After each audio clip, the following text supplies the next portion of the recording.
Hi there, it's Louise with you of Timeless Craft Mama, and today I'm sharing a scrapbook layout process video for Scrapbook Boutique, and this layout I have entitled Christmas Wishes. Now I'm going to use some of the Mint Wishes collection from Kaisercraft, some Tim Holtz Distress Oxides, a little bit of the rug mesh, and a doily, all available in store. Now, as you can see, I've already had a little bit of a play around with this collection. It's really fun, most definitely, a great collection that will help with Christmas if you do cards or, if you like to do Christmas layouts. So I'm going back to last year's Christmas photos and I'm going to scrap one of those today. Firstly, having a play around with some of the papers. What I've done is I've chosen the ones that appeal to me, and I'm going to go ahead and just add some of those extra papers. So for this one, that sort of wood kind of background, I don't know what you'd call it, but it really appealed to me, so I'm going to use that as my base. Now, because I've already chosen my photo, I'm going to mount that first of all so I know what I'm working with. And you'll see that I've gone with the little triangle in the corner as well. Now, at this point in time, I'm sort of thinking I have no real plans. I like this sort of really wood grain, snow dotted textured piece. I don't know what you call it. And I'm going to just sort of cut some of that middle section of the paper out, and you've seen me do that where I've also torn some of it as well. And I'm going to mount that onto that piece and just curl back those edges to add an area of interest.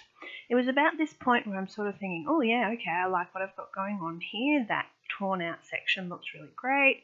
I'll play with some of the collectibles, but I got a little bit stuck after that, and I didn't actually go into this thinking that I was going to use the Distress Oxides. It sort of just developed as a way to add some colour into the background.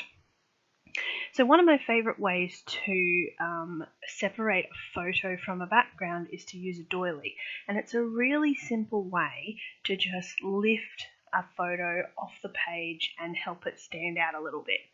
Now, what you're watching here is one of the ideas that I went through that didn't actually stick to the layout. I thought about putting in this torn section to join that bottom right cluster with the torn out section, but it just wasn't working. So I took it away and I scrapped that.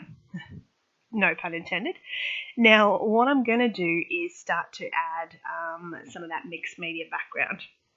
So I've pulled out the stamps and I've got the crackle first of all, and then the texture stamp as well. So I'm just using black Stays On ink for this one, just because I want to make sure that that's going to hold once I start to add some mixed media over the top. Now, I am not a big stamper. You'll probably have noticed if you've watched any of my videos, but I really like the Distress Oxides, and this is my favourite way to use them. So on my craft mat, I've added some water to some of that Distress Oxide, and just using my water brush, I'm going to paint that around into the background. Now, I'd used no gesso, nothing on the background, just straight onto the paper, and adding a couple of little splatters in that first colour, which is the cracked pistachio first of all. Now, you can dry it with a heat gun, but I choose to let mine dry naturally, and then I come back with it and I do the same thing again, but with the broken china colour. So this just brings that background element all together, and it's not a hard technique to do, simply just doing what you prefer on a page and, getting a little bit messy. If worse comes to worse and you don't like it, you throw the page out and you start again. So again, letting that dry naturally, and now looking at this cluster, I like what I've got going on. I'm liking that bottom right hand section, but I really feel like sort of where I've done that torn out part, I need something extra in there as well. So I am also going to build just a small cluster in that left hand section of the tear out, and there's something about this layout. It's not standard in a sense that, it's filling up one side of the page equally.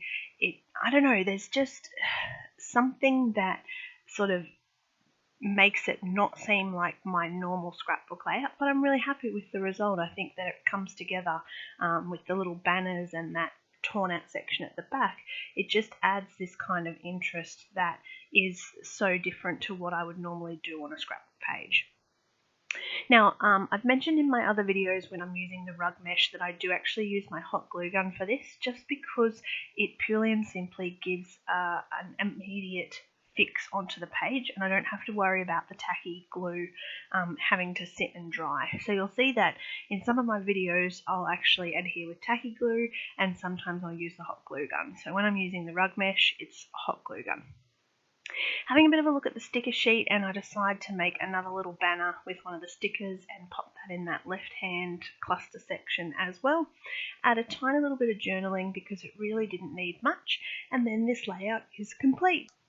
So I really hope you enjoyed that and that you're excited to scrap some of last year's Christmas photos or save this collection for this year because it's not far away now. Thank you for watching, and don't forget to check out Scrapbook Boutique.